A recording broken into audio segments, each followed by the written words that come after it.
안녕하십니까. 반갑습니다. 자, 최신 판례 들어가겠습니다. 유튜브를 보시면 제가 작년 2차 대비 최신 판례를 찍어 놓은 게 있습니다. 그 부분은 제가 작년 공보 게재 기준으로 6월 달까지 판례를 제가 찍어서 올린 거고, 오늘 제가 할 부분은 그 이후 부분, 7월 달 공보 게재부터 올해 상반기 1월 달까지의 공보 게재를 기준으로 최신 판례를 할 거예요. 물론 아직까지 1월 달 판례들이 공보 게재가 이루어지지 않았습니다. 판례라는 게 최신 판례가 딱 나오면 바로 간보에 기재되는 게 아니에요. 바로 알려지는 게 아니라 속보가 먼저 나오고 난 다음에 간보에 기재가 됩니다. 아직까지 요지가 나오지 않은 판례들은 제가 주요한 쟁점만 가지고 가서 지문으로 만들었으니까 그러한 것들은 간단하게 체크를 하고 좀 어려운 판례들, 중요한 판례들 위주로 살펴보겠습니다. 재형법정주의 갑시다. 재형법정주의는 아무리 강조해도 지나치지 않죠. 거의 매년 나오다시피 중요한 것들이다. 근데 너무나 지엽적인 것들, 특별법과 관련돼 있는 몇 지문들은 제가 날려버렸습니다. 자, 1번 지문 갑시다. 기본 중에 기본이죠. 굳이 제가 사실관계를 그릴 필요도 없이 첫 번째 앞에 가시면 도로교통법에 따라서 음주운전죄로서 1회를 벌써 받았고요. 그리고 난 다음에 다시 음주운전을 하게 되었다. 그래서 피고인이 21년도 1월 3일 날 음주운전죄를 범하게 되었습니다. 그래서 원심에서 도로교통법 148조 2에 따라서 유죄 확정 판결을 받았어요. 근데 재판이 확정되기 전에 도로교통법 148조의 2가 위헌 결정을 받게 되었다. 포인트는 위헌 결정이죠. 원래 있던 판례의 법리하고 동일합니다. 사실관계만 차이가 있을 뿐이다. 위헌 결정을 받게 되면 헌법재판소법 몇 조? 제47조에 따라서 소급적으로 효력이 상실하게 될 것이다. 따라서 애초부터 갑이라는 피고인은 도로교통법 위반죄를 범한 적이 없기 때문에 형사소송법 326조가 아닙니다. 325조에 따라서 무죄를 선고를 해야 될 것이다. 죄가 되지 않는다고 봐야 되겠죠. 그래서 세 번째 줄 가보시면 갑이라는 사람이 음주운전죄를 2번 범해가지고 유죄 판결을 선고를 받았지만 세 번째 줄 끝에 판결 선고 후에 뭐가 돼버렸다? 위헌 결정을 받게 되었다. 키워드만 체크해 두시고 제일 끝에 가시면 죄가 되지 아니한다. 유리한 소급표에 대한 문제입니다. 당연히 옳은 지문이 될 것이고 넘어가겠습니다. 그 다음에 2번 지문 가볼게요. 이 2번 지문은 소급표 금지 원칙에서 다루어도 상관이 없고 범죄의 성립과 처벌, 적용 범위에 대한 문제로 다루어도 상관이 없습니다. 여기서의 쟁점이 뭐냐면 갑이라는 피고인이 예전부터 일반 음식점을 운영을 하고 있었는데 갑자기 확장공사를 해가지고 면적을 넓힌 거예요. 그럼 확장공사를 해가지고 면적을 높이면 뭘 해야 되겠습니까? 내가 영업장에 대한 면적이 넓어졌으니까 변경에 대한 신고 의무가 있습니다. 그런데 이러한 변경에 대한 신고 의무를 이행하지 않게 되었을 때 범죄가 될 것인가? 되지 않을 것인가에 대한 문제가 쟁점이에요. 말이 약간 어렵게 표현되어 있는데 간단하게 사실관계 보시면 원래 갑이라는 피고인이 있고 갑이라는 피고인의 아버지가 있었습니다. 피고인의 아버지가 79년도부터 이 X라는 음식점을 운영하고 있어요. 아주 예전부터. 40년도 더 됐죠. 40년 전부터 음식점을 계속 운영하고 있다가 아들이 언제 인계를 받게 되냐면 2010년도경에 아들이 그것을 인계를 받아가지고 자기가 운영을 하고 있었습니다. 근데 이 건물이 아주 노후화되다 보니까 확장공사를 시작했던 거예요. 그래서 갑이라는 사람이 아버지로부터 음식점을 인수를 받으면서 이 음식점을 확장공사를 해버립니다.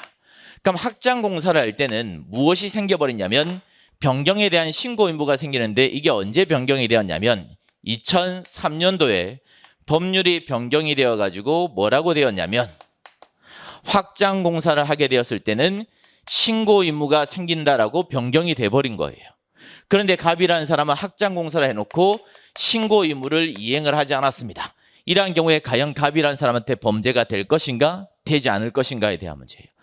피고인은 지금 뭐라고 주장하고 있냐면 제가 운영하고 있는 이 음식점은 아버지가 70년대 때부터 운영하고 있던 걸 내가 인수를 받았으니까 예전부터 가지고 있던 음식점이었기 때문에 나중에 변경이 되었으니까 저한테는 변경된 조문을 적용할 수가 없다는 거예요. 예전부터 지금 가지고 있었으니까. 하지만 대법원 판례 입장은 네가 아무리 아버지가 운영하고 있던 음식점을 인수받아가지고 운영을 한다 할지라도 네가 이 시점에서 그 건물을 철거를 하고 확장공사를 해버렸다면 개정이 되고 난 다음에 확장공사를 한 것이기 때문에 변경이 되고 난 다음에 이 신법 자체를 여전히 적용할 수 있다고 보겠다는 거죠. 그러면 결국에는 갑이라는 사람한테는 범죄가 되겠습니까? 안 되겠습니까? 범죄가 되어야 되겠죠. 첫 번째 앞에 가시면 영업장 면적을 변경하는 행위, 여기가 키워드가 됩니다. 확장공사를 했다라고 생각하시면 돼요. 영업장의 면적을 변경하는 행위, 확장공사를 하게 되었는데 두 번째 줄 가보시면 영업장 면적 변경 신고를 하지 아니한 상태에서 영업장을 계속 운행을 했다. 세 번째 끝에 가시면 식품위생법이 시행되기 전부터, 즉 아버지가 예전부터 음식점을 운영한 경우라 할지라도 여전히 변경이 된 신법을 적용한다 안 한다? 적용을 하겠다는 거죠. 그래서 2번 지문은 옳은 지문입니다. 자, 3번 지문은 유추해석에 대한 문제인데 단순 판례예요. 역학조사라는 개념을 어떻게 볼 것인가에 대한 문제입니다. 일명 신천지 사건이다라고 이야기를 하는데 첫 번째 중간에 가시면 키워드 체크하겠습니다. 감염법 예방법에 따른 역학조사, 거기다가 키워드 체크해 두시고, 역학조사라는 개념은 세 번째 끝에 가시면 역학조사를 누가 하고 있는지, 시기는 언제인지, 대상, 내용, 방법 이러한 것들을 종합적으로 해석을 해서 역학조사인지 아닌지에 대한 여부를 판단해야 된다. 자, 여러분들 역학조사가 뭡니까? 감염이 어디서부터 이루어졌을 것인가, 역으로 추적하는 게, 감염에 대한 경로를 찾아보는 게 역학조사다라고 봐야 되겠죠. 그럼 이 사실관계를 보시면 아주 간단한 부분인데, P라는 종교가 있습니다. 신천지라는 종교적 교리가 있었는데 갑이라는 사람이 있었고, 그리고 질병관리본부가 있었습니다. 질병관리본부에서 신천지라는 교리에 대해서 무엇을 요구했냐면 행사에 참석한 사람에 대한 명단을 알려주시죠라고 이야기했는데 갑이라는 사람이 저희는 행사에 참석한 명단을 알려드릴 수가 없습니다. 거부를 하게 된 거예요. 그러면 이렇게 거부라는 것이 역학조사 자체를 방해했다라고 볼 수 있을 것인가 없을 것인가에 대한 문제가 쟁점입니다. 만약에 이 사람의 행위 자체가 역학조사에 대한 방해 행위가 인정이 되려면 질병관리본부에서 질병에 대한 감염 원인이라든지 경로라든지 역학조사를 만약에 하고 있는 중이었는데 방해를 한다든지 거부를 했다라면 역학조사를 방해했다라고 볼 수가 있을 것인데, 지금 질병관리본부에서는 행사에 참석한 명단만 달라고 했지 실제로는 감염에 대한 추적 경로를 알아보고 있는 상태가 아니었습니다. 그러면 거부를 한다고 그것을 방해했다라고 단정할 수는 없겠죠. 왜? 이것까지 방해라고 봐버리면 피고인한테 유리해요, 불리해요? 불리하겠지. 개나 소나 방해가 돼버릴 거니까, 범죄가 돼버릴 거니까. 그래서 엄격하고 제한적으로 해석을 해야 된다. 그러면서 이 판례의 법리가 나오게 되는 겁니다. 뒤로 잠깐 넘어가겠습니다. 하단에 가시면 4번 지문 갑시다. 이 판례는 좀 중요한 지문이죠. 최근 들어서 담배사업법에 대한 문제가 출제가 잘 되고 있습니다. 작년 2차 시험에서도 담배사업법에 대한 문제가 출제가 되었죠. 작년 2차 시험에서 나왔던 담배사업법의 쟁점은 뭐죠? 니코틴 용액을 이용한 것이, 즉 전자담배 자체를 담배라고 볼 수 있을 것인가 없을 것인가에 대한 문제가 작년에 나온 거고, 여기서의 쟁점은 전자담배에 대한 문제가 아니에요. 피고인이 직접 담배를 제조하는 게 아니라 손님들이 제조할 수 있도록 재료만 놓아두는 겁니다. 이것을 과연 제조행위라고 볼 수 있는가에 대한 문제입니다. 갑이라는 피고인은 수제로 담배를 제조할 수 있는 영업장을 가지고 있습니다. 자기가 직접 담뱃잎을 가지고 담배를 만든 게 아니라 X라는 담뱃잎을 비치해 두고, 그리고 담뱃잎을 가지고 담배를 만들 수 있는 기계 자체를 비치를 해두면 손님들이 찾아와 가지고 자기의 기호에 맞게끔 자기가 흡연할 수 있는 형태로서 담배를 제조를 했던 거예요. 이러한 경우에 과연 이 갑이라는 사람을 담배사업법에서 말하는 제조행위다라고 볼 수 있는가에 대한 문제죠. 만약에 자기가 직접 만약에 제조를 했다면, 담배님하고 용액하고 이러한 것들을 제조했다면 제조행위가 되겠지만, 결국에는 실제로는 제조를 누가 하는 겁니까? A가 하는 거죠. 손님들이 찾아와서 믹스를 해버리는 거기 때문에 이 사람한테 제조행위가 된다고 해버리면 피고인한테 유리합니까? 불리합니까? 불리해져 버리겠죠. 개나 소나 제조죄가 돼버릴 거니까. 따라서 형벌법규는 원칙적으로 엄격하고 제한적으로 해석을 해야 되니까 제조도 아니다, 제조가 아니라는 거죠. 첫 번째 가보시면 담배 제조는 담배 가공을 위한 일정의 작업이 필요하다. 즉 믹스가 필요하다는 거예요. 담배잎하고 기타 재료를 돌돌 말아야 된다.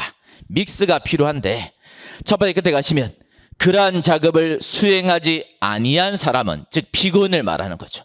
피고인은 뭐만 했다고? 가게에서 담배잎하고 기계만 비치했지 자기가 직접 가공을 한 바는 없어요. 지금 믹스를 안 했으니까. 믹스는 누가 했다고? 손님들이 했다고. 그럼 결국에는 손님들한테는 재조행위가 될지는 모르겠지만 여기서의 공소사실은 갑에 대한 문제이기 때문에 갑에 대한 죄책만 판단합니다. 따라서 세 번째 가시면 형벌법규는 엄격하고 제한적으로 해석을 해야 될 것이기 그리고 피고인한테 불리한 방향으로 해석할 수는 없는 것이다. 제조행위에 해당이 된다고 보는 것은 제형법정주의에 반하는 해석이다라고 봐야 되겠죠. 유추해석이다라고 봐야 됩니다. 넘어가겠습니다. 자, 5번 질문도 합시다. 5번 질문도 나름 중요성이 있는 판례예요. 일명 폐차 사건입니다. 폐차 사건. 키워드 체크하고 난 다음에 여기에 있는 내용을 설명드려 보게요. 자, 첫 번째 중간에 가시면 폐차 사실에 대한 증명 서류 거기다가 키워드 체크해 두시고 하단에 가시면 폐차 인수 증명서 보이십니까?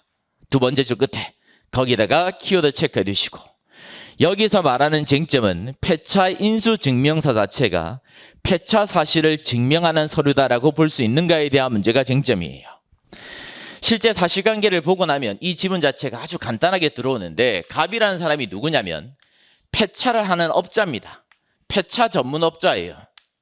예를 들어서 A라는 손님이 X라는 투싼 자동차를 맡겼습니다. 그리고 A가 갑한테 폐차를 해 주십시오라고 부탁을 했어요. 그러면 갑이라는 사람이 무엇을 작성하냐면 A라는 사람이 저한테 자동차를 맡겼고 제가 X라는 자동차를 폐차를 하기 위해서 인수를 했습니다라는 폐차 인수서를 적는 거예요.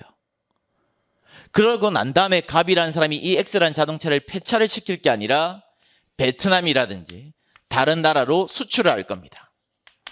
그럼 다른 나라로 수출을 하려면 일단 이 자동차가 우리나라 자동차라고 등록이 되어 있겠죠. 그럼 어디 가야 돼요? 자동차 사업소에 가가지고 등록 말소를 해야 돼요. 그래야지만 외국으로 보낼 수가 있기 때문에. 그래서 갑이라는 사람이 등록 사업소에 가가지고 폐차 인수서를 적게 되었습니다. 그럼 이 폐차 인수서 자체를 폐차를 한 증명서라고 볼 수 있는가에 대한 문제인데 폐차 인수서는 첫 번째 줄에 있는 폐차 증명서라고 볼 수가 없다는 거예요. 왜 그러냐면 여백에다가 폐차 증명서는 무엇을 말하는 개념이냐면 폐차를 했다는 것을 증명하는 문서입니다.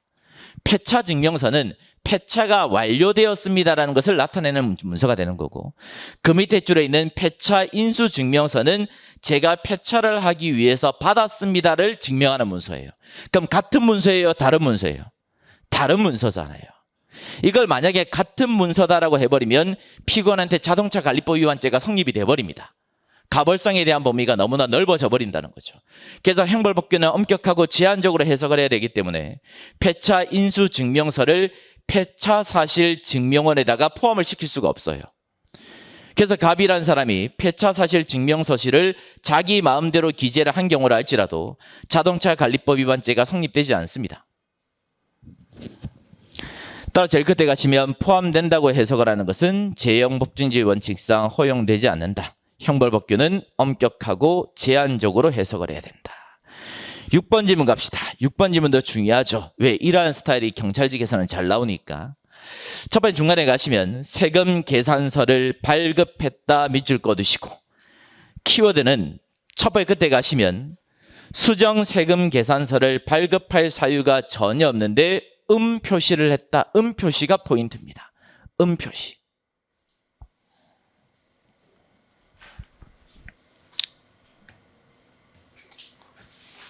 어떤 판례하고 동지 판례냐면 기출된 빈출 판례들 중에서 도로교통법 위반죄에 대한 문제가 있습니다. 운전면허를 받지 아니하고 운전면허를 받지 않았다는 말은 애초부터 운전면허 시험에 응시하지 않아가지고 받지 않은 사람을 말하는 것이지 운전면허를 받았다가 정지되어 있는 사람까지 포함되지 아니한다. 동지 판례다라고 보시면 돼요. 갑이라는 사람이 A라는 사람한테 물건을 납품을 했습니다. 물건을 납품을 하면 갑은 A라는 사람한테 무엇을 발행해 줍니까? 세금 계산서, 일종의 영수증을 발행을 해주죠. 원래 갑이라는 사람이 A라는 사람한테 영수증을 발행을 해줬습니다. 세금 계산서를 벌써 발행을 해줬는데 갑이라는 사람이 A라는 사람한테 영수증을 발행하지 않은 것처럼 여기다가 한 줄을 그어버리는 거예요. 즉 삭제를 해버리는 거죠. 세금 계산서를 삭제를 해버렸다. 이러한 경우에 과연 이 갑이라는 사람을 세금 계산서를 발급하지 아니한 사람이다라고 볼 수 있는가에 대한 문제예요. 갑이라는 사람이 발급은 하긴 했으면 아니겠습니까? 발급은 하긴 했잖아요. 발급을 했다가 지운 것에 불과한 것이지 애초부터 발급 자체를 하지 않은 것은 아니기 때문에 처벌 대상이 되지 않습니다. 갑이라는 사람한테 범죄가 성립이 되려면 조문에 뭐라고 되어 있냐면 세금 계산서를 발급하지 아니하였다면 죄가 된다고 되어 있으니까 갑이라는 사람은 일단 발급은 했어요, 안 했어요? 발급은 했는데 지워버린 것에 불과했기 때문에 발급하지 않은 경우다라고 볼 수는 없으니까 처벌 대상이 되지 않는다고 봐야 되겠죠. 그러면 포인트는 뭐라고? 음이라는 표시를 하는 경우를 알지라도 발급을 하지 아니한 경우다라고 볼 수는 없는 것이기 때문에 제일 끝에 가시면 처벌 대상에 해당이 된다? 해당되지 않는다. 조세범 처벌법 위반죄에 해당되지 않습니다. 따라서 옳은 지문이에요. 그 다음에 이제 7번, 8번 지문 갑시다. 최근에 가장 이슈가 되는 지문이 이 지문이죠.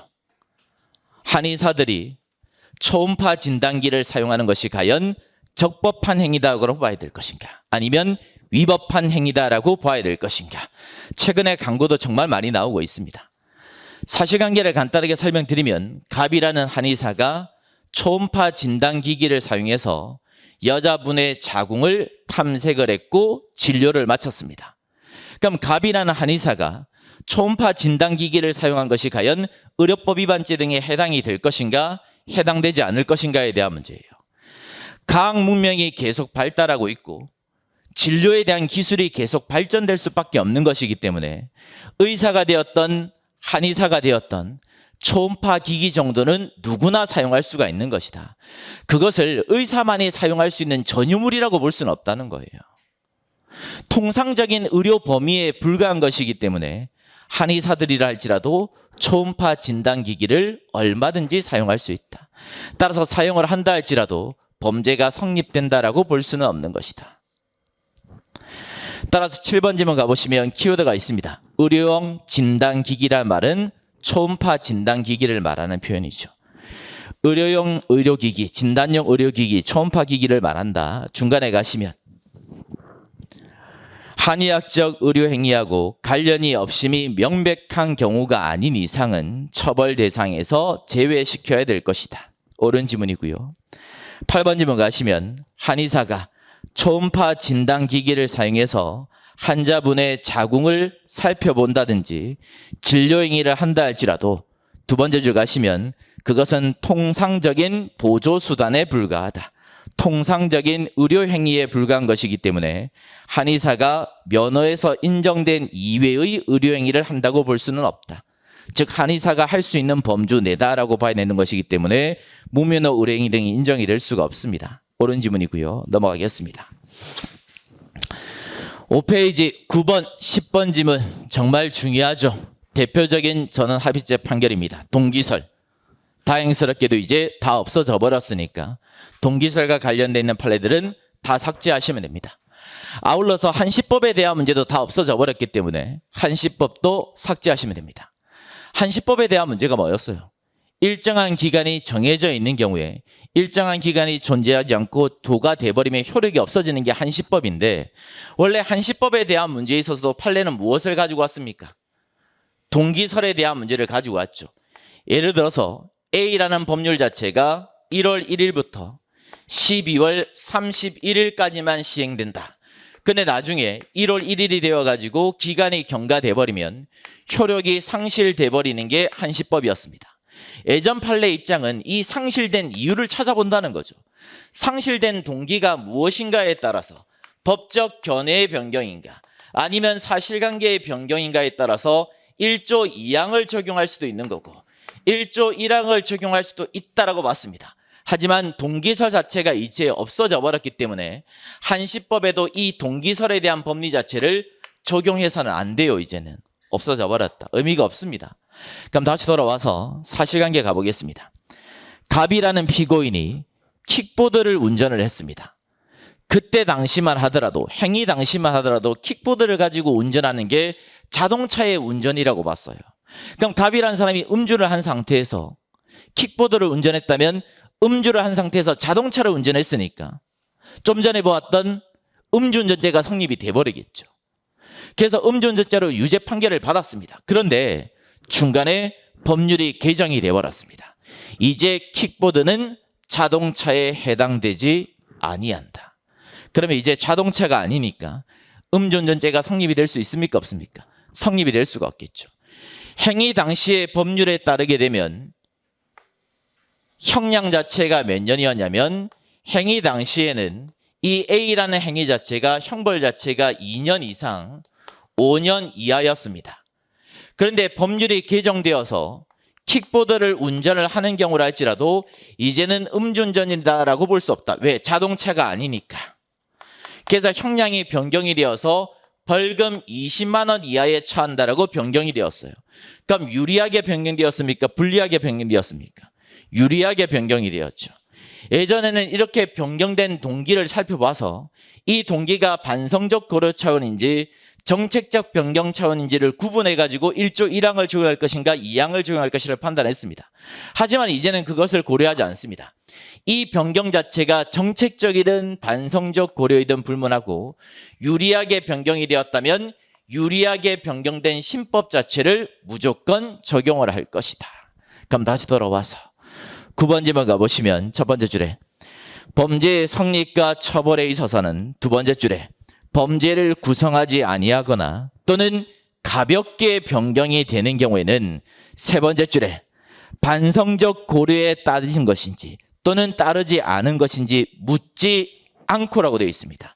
따지지 않고, 그 말은 동기설을 취하겠다, 취하지 않겠다, 취하지 않겠다는 거죠. 정책적 변경 차원인지 또는 반성적 고려 차원인지 따지지 않고 유리하게 변경이 되었다면 원칙적으로 제1조 2항을 적용해서 유리한 신법을 적용을 해버리겠다는 겁니다. 따라서 비범죄가 되어버렸다면 유리한 신법이 적용이 되면 법령이 개폐된 경우에 해당이 되니까 326조 제4호에 대한 문제가 적용이 돼야 되겠죠. 그럼 이제 10번 질문 갑시다. 10번 질문에 대한 문제가 바로 한시법에 대한 문제입니다. 이 법리가 어디에도 그대로 적용된다? 한시법에도 그대로 적용이 될 거다. 따라 첫 번째 중간에 가시면 스스로 유예 기간을 구체적인 일자라든지 기간으로 특정해서 효력을 가지고 있는 법률, 즉 한시법을 말하는 법률이죠. 이 표현 자체는 한시법을 말하는 표현이다. 따라서 한시법에 있어서 두 번째 중간에 가시면 유효기간을 경감으로써 한시법이 더 이상 효력을 갖지 아니한 경우를 알지라도 1조 2항에 따라서 법령의 변경에 해당된다라고 볼 수가 없다. 따라서 이제는 동기설의 문제를 가지고 와서 1조 2항을 바로 적용하지 않습니다. 결국에는 법률 자체가 자체적으로 변경이 되었을 때만 1조 2항을 적용하는 거지, 기간이 경과되어서 효력이 상실된 것은 법률 자체가 변경이 된 게 아니니까 1조 2항을 적용하지 않겠다는 거예요, 지금. 그래서 밑에 있는 10번 지문도 옳은 지문입니다. 넘어가겠습니다. 11번 지문 갑시다. 구속요건적 고의. 이 지문은 중요한 지문은 아니에요. 약사법 위반죄에 대한 미필적 고의 등이 인정이 될 것인가, 인정되지 않을 것인가에 대한 문제가 쟁점입니다. 일명 호객행위 사건이에요. 호객행위가 뭡니까? 손님들을 유인하는 거죠. 우롱하는 거죠. 저희 가게에 오시죠. 싸게 드리겠습니다. 이거예요, 지금. 여러분들 혹시 문전병원이라고 들어보셨습니까? 문전병원. 1차 병원 말고 3차 병원처럼 매우 큰 대형 병원 앞에 가보시면 약국이 한두 개 있는 게 아니라 수십 개 진짜 있습니다. 그걸 우리는 문전병원이다라고 이야기합니다. 문 바로 앞에 약국이 있다고. 그래서 P라는 대형 병원이 있었는데 A라는 약국이 있고 B라는 약국이 있고 C라는 약국이 있고 D라는 약국이 있습니다. 물론 A부터 D까지의 약국 말고 더 많은 약국들이 존재합니다. 손님들이 우르르 쏟아져 나오겠죠. 환자들이. 그러니까 A, B, C, D가 공모를 해가지고 누구를 고용하냐면 갑이라는 도우미를 고용하는 거예요. 그래서 갑이라는 도우미한테 시킵니다. 네가 병원 바로 앞에 가서 손님들한테 우리 약국에 와달라고 호객행위를 시키는 거죠. 그러면 갑이라는 사람이 문 앞에 가가지고 호객행위를 하게 된다면 A, B, C, D라는 약사들은 호객행위를 지시한다는 인식을 가지고 있고 갑을 통해 가지고 의료법 위반죄라든지 약사법 위반죄를 범한다는 생각을 가지고 있는 사실관계니까 미필적 고의가 인정이 된다는 거죠. 그럼 첫 번째 끝에 가시면 공동의 안내 도우미를 고용을 했다. 밑줄 꺼두시고 두 번째 줄 가시면 인근 병원 근처에서 약국을 정하지 않는 환자들한테 세 번째 줄에 순번으로 약국을 안내하면서 호객행위를 하게 되었다. 포인트는 호객행위입니다. 그러면 환자들한테 호객행위를 하게 되면 의료법 시장 질서가 붕괴됩니까? 붕괴되지 않습니까? 의료법의 시장 질서가 붕괴될 수 있다는 거예요. 내가 가고 싶은 약국에 가면 되는 것이지 내가 굳이 호객행위를 당해가지고 반강제로 끌려갈 필요는 없는 거죠. 시장 질서 자체가 붕괴될 우려가 생기는 것이고 소비자를 유인한 행동이 인정이 돼버리기 때문에 호객행위를 하게 된다면 약사법 위반죄를 범한다는 인식 자체를 가지고 있다고 봐야 된다. 그래서 약사법 위반죄에 대한 고의를 긍정을 했던 판례입니다. 넘어가겠습니다. 7페이지 갑시다. 위법성론. 정당행위에 대한 문제로 가볼게요. 12번 지문은 판례의 법리가 기술이 되어 있고요. 실제 사실관계는 시험에 나올지 안 나올지는 잘 모르겠지만 일단 이 판례의 법리를 설명을 드려야 되니까 사실관계를 설명을 드려보겠습니다. 갑이라는 사람하고 을이라는 사람이 어떤 행동을 했냐면 방송실을 무단으로 침입을 해가지고 마이크를 잡고 지금 이야기를 했습니다. 갑과 을이라는 사람은 노동조합의 간부들입니다. 간부들인데 파업을 하기 직전에 P라는 방송실에 무단으로 점거를 해가지고 마이크를 잡고 뭐라고 이야기하냐면 조금 있다가 강당 앞에서 간담회가 열립니다. 이 간담회에 많은 분들이 참석을 해주시고 그리고 많은 관심을 부탁을 드립니다. 이렇게 이야기한 것이 과연 정당성을 가지고 있는 쟁의행위다라고 볼 수 있는가 없는가에 대한 문제예요. 여러분들이 봤을 때는 정당성이 있을 것 같습니까? 없을 것 같습니까? 무단으로 침입해서 확성기를 잡고 자기 마음대로 말했으니까 목적의 정당성이라든지 수단의 상당성이 없다고 봐야 되는 거 아니냐 이렇게 생각할 여지도 있겠죠. 하지만 대법원은 아니라는 거예요. 이 간담회 자체는 근로자들의 복지와 관련되어 있는 간담회였고 근로자들의 근로 향상과 관련되어 있는 간담회였기 때문에 이러한 간담회에 대한 주체라든지 행사 여부에 대한 고양을 위해서 알리는 것에 불과하다면 설사 무단으로 침입해가지고 마이크를 잡고 이야기를 한 경우를 알지라도 파업을 하는 과정에 부수적으로 따라올 수 있는 행위에 불과한 것이기 때문에 정당성이 여전히 인정된다는 거예요. 왜 그러냐면 기존부터 출제가 되었던 판례의 법리가 뭡니까? 정당행위가 정당성이 있는지 없는지에 대한 여부는 원래 뭘 가지고 판단해요? 주된 동기를 가지고 판단해요. 주된 동기. 그게 원래부터 기출된 판례의 법리죠.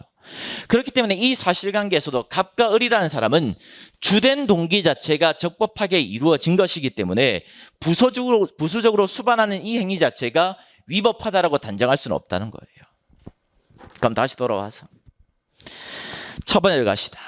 정당행위로서 정당성이 인정이 되려면 첫 번째 줄에 주체가 단체 교섭의 주체로서 인정되어야 됩니다. 단체 교섭의 주체가 누구예요?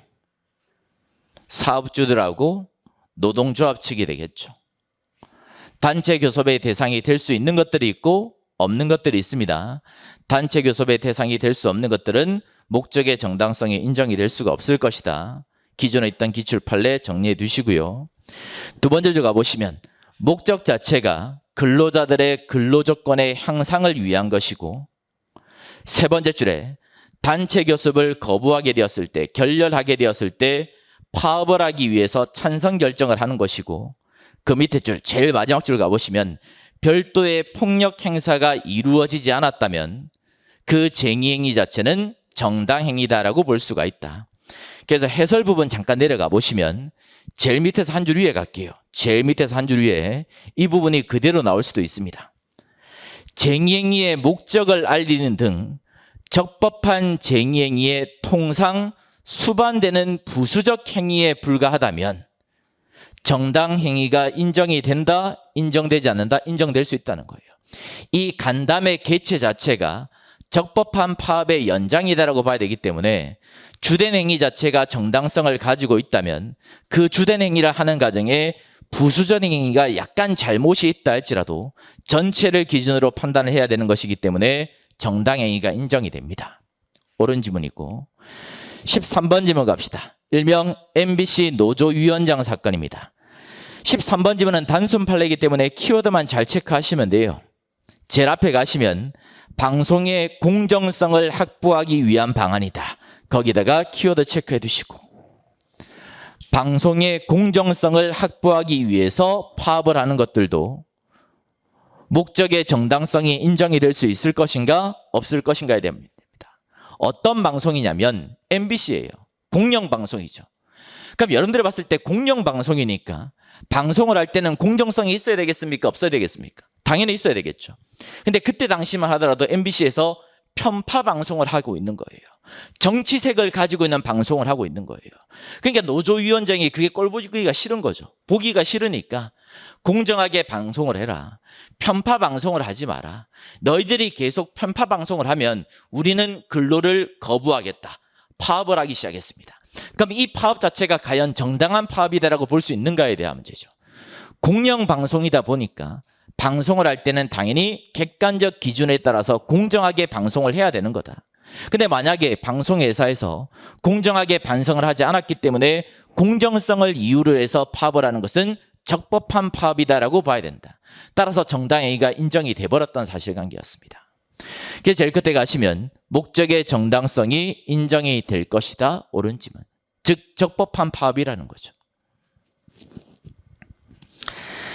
자, 14번 질문 갑시다. 이 부분은 비하인드 스토리를 좀 알아야지만 문제를 풀 수가 있습니다. 키워드는 분명한데 요지에는 비하인드 스토리가 나와 있지 않습니다.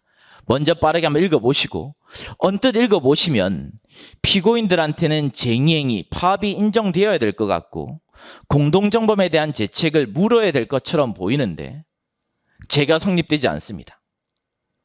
비하인드 스토리가 있기 때문에 그래요. 키워드는 연장 근로에 대한 거부입니다. 휴일 근로에 대한 거부입니다. 여기에 대한 문제가 포인트, 키워드다. 첫 번째 줄 가보시면 노동조합의 간부가 되는 피고인들, 갑과 을이라는 사람이 첫 번째 끝에 가시면 임금에 대한 단체 협상을 진행하면서 임금을 올려주지 않는다면 우리는 연장 근로를 하지 않겠습니다. 즉 시간에 근무를 하지 않겠다는 거예요. 딱 정규 시간까지만 일을 하지 1시간, 2시간 더 이상 일하지 않겠습니다. 그리고 휴일에도 나와서 일을 하는 일은 없을 겁니다. 근로 거부행위를 하기 시작했습니다. 이러한 것들이 과연 정당한 파업이라고 볼 수 있는가, 쟁행이라고 볼 수 있는가에 대한 문제가 쟁점인데 판례는 애초부터 파업 자체가 아니래요. 왜 그러냐면 파업이 인정이 되려면 일단 근로 거부행위가 이루어져야 됩니다. 저희들 일하지 않을 겁니다. 근로 거부행위를 통해서 보통 파업이 이루어지는 건데 원래부터 이 P라는 회사 자체는 연장 근무를 하지 않습니다. 원래 이 P라는 회사는 휴일에 근로를 하지 않습니다. 원래부터 연장 근로라든지 휴일 근로를 안 하는 회사다 보니까 우리가 연장 근무 안 할 겁니다. 휴일 근무 안 할 겁니다. 이게 근로 거부행위입니까? 원래 안 하잖아요. 원래 안 하니까 이걸 안 하겠다 해봤자 근로를 거부하는 행위라고 볼 수가 없다는 거예요. 그렇기 때문에 제일 끝에 가시면 쟁행위를 했다 안 했다, 파업을 하지 않았다고 보겠다는 거죠. 따라서 애초부터 파업을 안 했으니까 범죄가 성립될 여지가 없죠. 따라서 제일 마지막 줄 가시면 쟁행위를 하였다라고 볼 수가 없을 것이고 갑걸이라는 피고인들한테는 재책 자체가 인정이 되지 않습니다. 넘어가겠습니다. 자, 이제 8페이지에 있는 15, 16번 지문이 상당히 중요한 지문이죠. 왜? 필요적 공범에 대한 문제는 원래부터 중요했어요. 공범론에 대한 문제는. 근데 최근 들어서 필요적 공범관계가 인정이 되지 않는다는 대표적인 판례가 하나 나왔기 때문에 여기에 있는 판례들은 여러분들이 정확하게 기억을 하실 필요가 있습니다. 15번 지문은 판례의 법리고 16번 지문은 사실관계를 축약한 요지다라고 생각하시면 되는데, 일단 16번 지문 가보시면 첫 번째 앞에 마약 거래 방지법 밑줄 꺼두시고 중간에 가시면 키워드가 있습니다. 불법 수익 등의 출처와 관련되어 있는 범죄, 거기다가 키워드 체크해 두시고 일명 불법 수익 은닉 가장죄다라고 이야기합니다. 불법 수익 은닉 가장죄다라고 보통 이야기를 합니다. 그러면 불법 수익 은닉 가장죄가 과연 성립이 될 것인가, 성립되지 않을 것인가? 만약에 성립이 된다면 불법 수익 은닉 가장죄는 반드시 2명 이상이 필요한 범죄인가, 아니면 혼자서도 할 수 있는가? 이게 쟁점이에요. 반드시 2명 이상이 필요하다면 필요적 공범에 대한 문제가 될 거고, 혼자서도 충분히 할 수 있다면 필요적 공범 관계가 인정이 될 수가 없겠죠.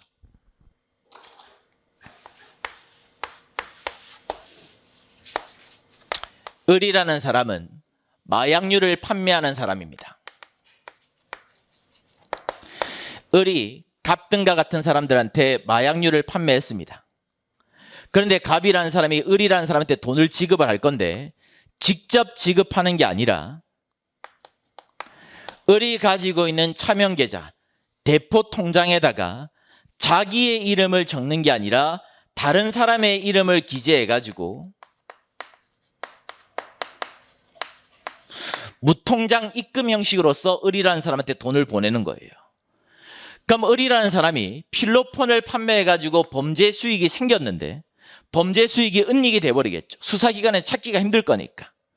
그러면 이러한 범죄 수익 은닉 가장죄는 자기 혼자서도 범할 수가 있을 것인가, 아니면 상대방이 반드시 필요한 것인가, 이게 쟁점이에요. 지금 판례는 범죄 수익 은닉 가장죄는 필요적 공범관계라고 볼 수가 없다는 거죠.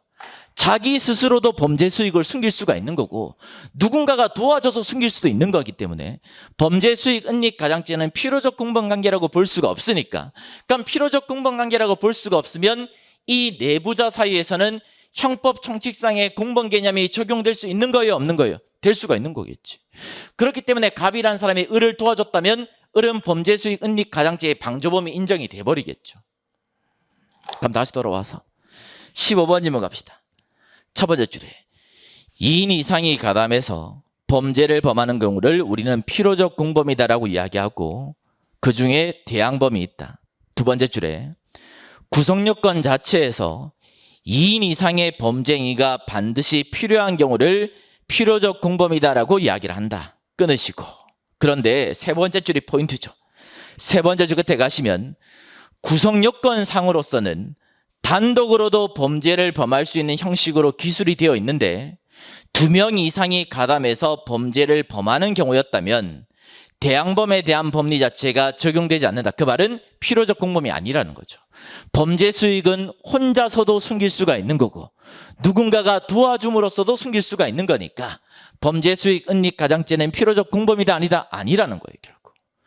그럼 이제 16번 질문 가보시면 첫 번째 줄을 밑줄 껐으니까 두 번째 줄 가보시면 대항된 행위의 존재를 필요로 하지 않는 것이기 때문에 자기 혼자서도 범죄 수익을 얼마든지 숨길 수가 있으니까 제일 끝에 가시면 가담한 사람한테는 공범 규정이 적용이 된다, 옳은 지문 틀린 지문, 옳은 지문이 되겠죠. 반대로 필요적 공범이 인정이 돼버린다면 공범 관계가 인정될 여지가 없는 거죠. 넘어가겠습니다.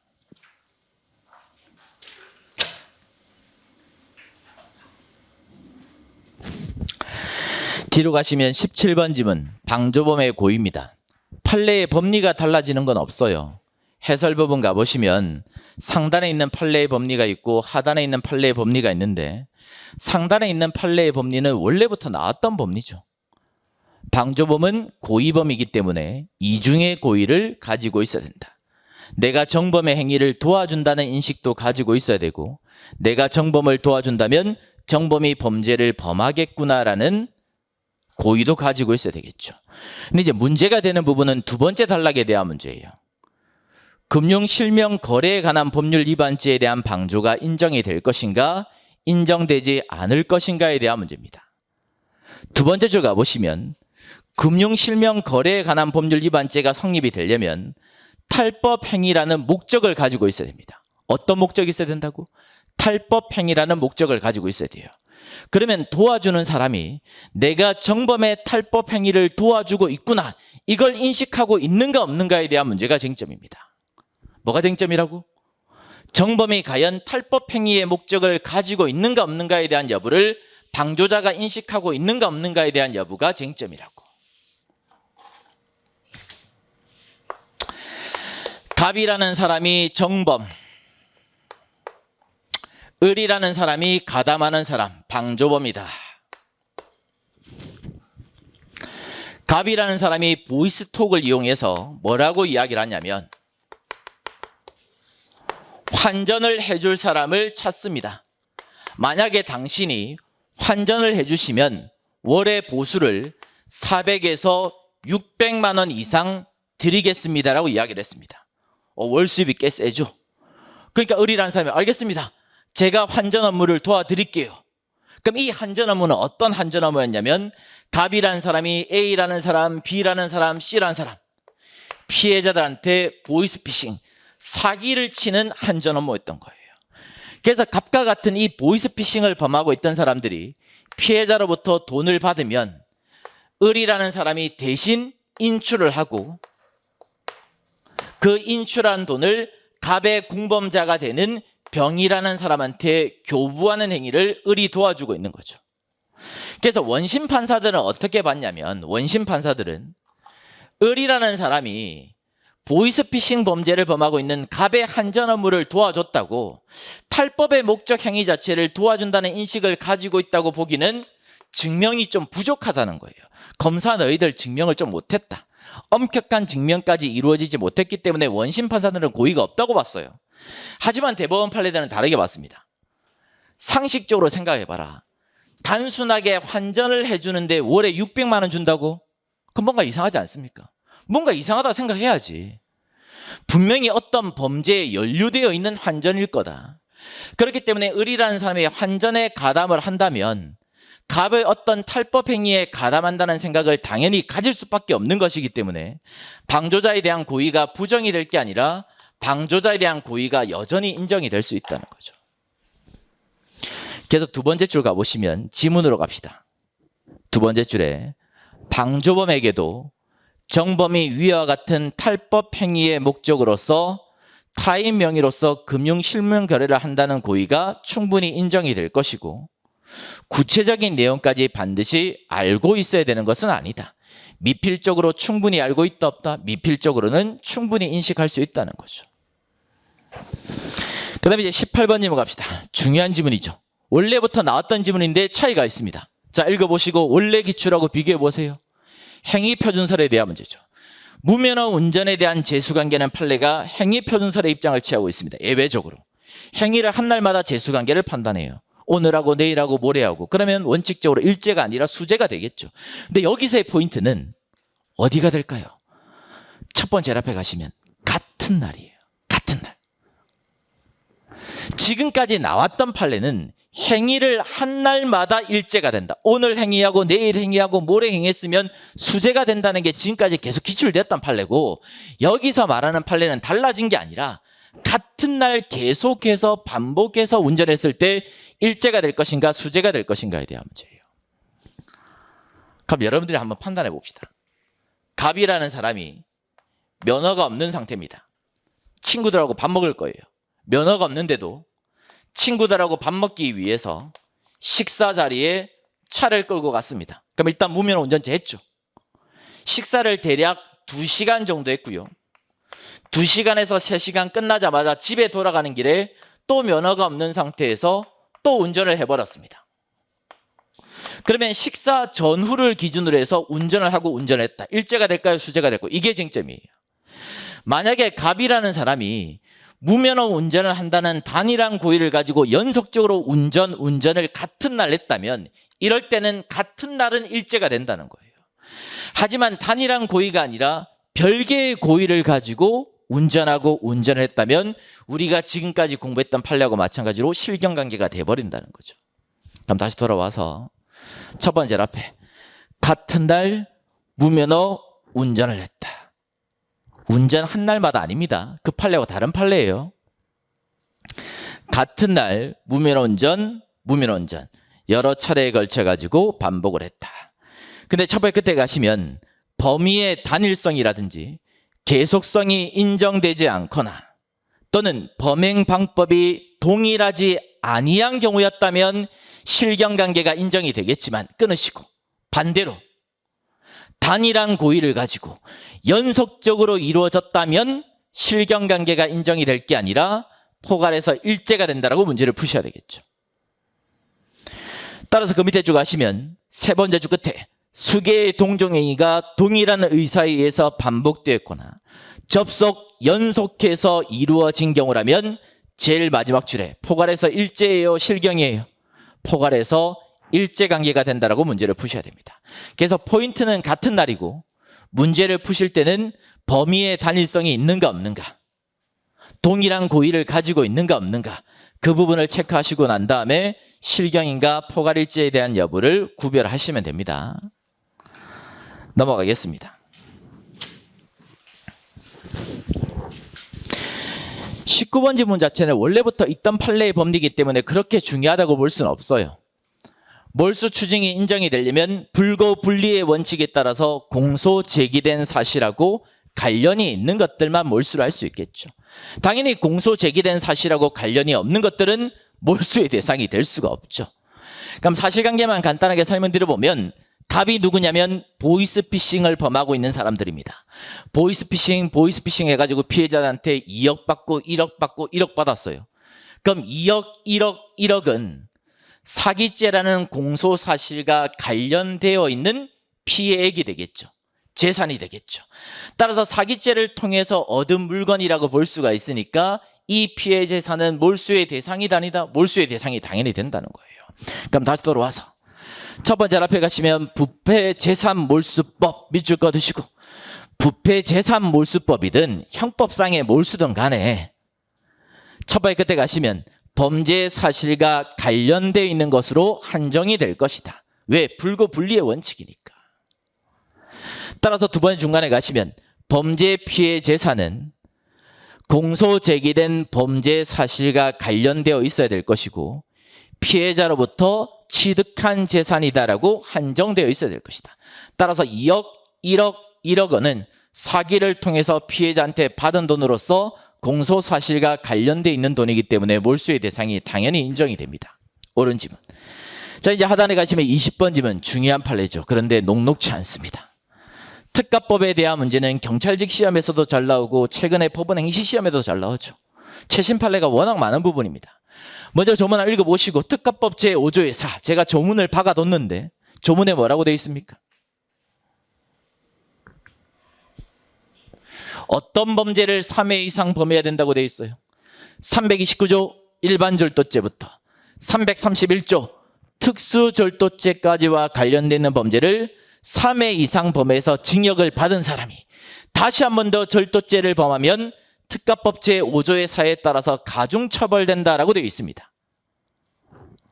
그러면 이 판례 봅시다. 이 판례는 그냥 읽기에는 상당히 어려운 판례입니다.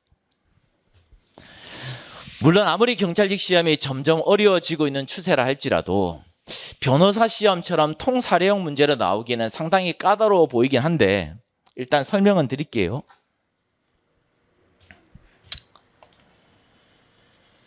좀 길게 꺾겠습니다. 갑이라는 사람이 97년도에 특가법상 상습절도를 범했습니다. 그냥 저는 줄여서 특가법상 절도죄를 범했다라고 줄이겠습니다. 그래서 유죄가 인정이 되었고요. 징역 2년에 집유 3년을 선고받았습니다. 집행유예 기간 3년이 무사하게 경과되었습니다. 아무 문제 없었어요. 착하게 잘 살았습니다. 집행유예 기간 3년 자체가 무사하게 경과되었다. 그러면 3년이 경과되면 몇 조가 적용돼야 돼요? 65조가 적용이 돼야 되겠죠. 형선고의 효력이 없어져 버릴 겁니다. 형법 제65조에 따라서 형선고에 대한 효력이 당연히 없어져 버릴 건데 나중에 특가법 자체가 위헌 결정을 받게 됩니다. 특가법 자체가 위헌 결정을 받음으로써 이 범죄에 대해서 재심이 이루어졌습니다. 이 범죄에 대해서 재심이 이루어졌다.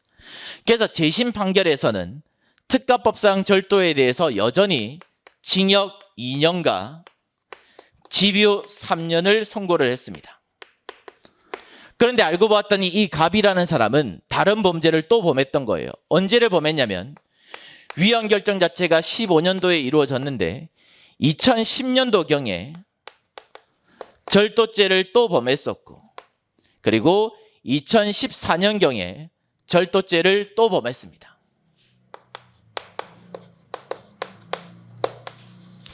그리고 난 다음에 갑이라는 사람이 이 시점에 또 범죄를 범했던 거예요. 절도. 그럼 이러한 경우에 여기서 절도를 범하게 되었을 때 특가법 자체를 적용할 수 있을 것인가 없을 것인가에 대한 문제입니다. 자, 이 사람한테 특가법을 적용하려면 이 범죄 전에 적어도 절도죄로서 몇 번 선고받아야 돼요? 3번. 왜? 조문에 3회라고 되어 있으니까. 3번 징역형을 받은 자라고 되어 있으니까. 그러면 원래라면 집행유예 기간이 무사하게 경과되면 65조에 따라서 형선고의 효력이 없어져 버립니다. 형선고의 효력이 없어진다는 말은 징역형을 선고받았다는 효력이 없어진다는 말이에요. 그러면 65조에 따라서 징역형을 받은 형선고의 효력이 없어지면 절도 1번 범했고 2번 범한 사람이기 때문에 다시 범죄 범해봤자 3회 이상 범한 사람이 아니니까 특가법이 적용 안 되겠죠. 근데 문제는 이게 뭐 당해버렸어요? 재심 당해버렸다고. 그러면 이 재심을 당하게 되었을 때 이 재심을 받은 부분을 징역형에 포함을 시킬 것인가 말 것인가에 대한 문제입니다. 자, 입장 바꿔서 제가 갑이에요. 제가 갑인데 또는 갑이 여러분들입니다. 제가 분명히 처벌받았는데 이 범죄 자체가 위헌 결정 때문에 제가 또 처벌받으면 저는 기분이 좋겠습니까? 기분이 더럽죠. 그러면 여러분들 같으면 위헌 결정이 이루어졌을 때 재심 청구하겠습니까? 안 하겠지. 또 처벌받을 게 분명한데. 그렇기 때문에 이 징역 자체를, 이 집유 자체를 징역을 받은 경우에 포함을 시켜버리면 피고인한테 너무나 불리한 결과가 생겨버리는 거고 재심 절차 자체에 대한 위축을 가질 수 있다는 거예요. 이걸 만약에 징역형이다라고 봐버리면 징역 받았고 또 징역 받은 사람이니까 특가법이 적용이 돼버려야 되니까 피고인한테 너무나 불리해져 버리는 거고 아무도 재심을 청구하지 않을 거다. 재심 청구 자체가 위축이 될 수가 있으니까 여기서 받은 집행유예 자체는 포함을 시키겠다 안 시키겠다? 안 시키겠다는 거예요. 그럼 다시 돌아와서 첫 번째 앞에 징역형의 집행유예를 선고했다. 이게 몇 년도? 이게 97년도예요. 97년도. 제일 먼저 절도죄 받았을 때. 그리고 난 다음에 끝에 가시면 집행유예 기간이 무사하게 경과되었다. 그럼 몇 조가 적용된다고? 형법 제65조. 형선고의 효력을 잃게 될 것이다. 징역형을 받았다는 선고가 없다.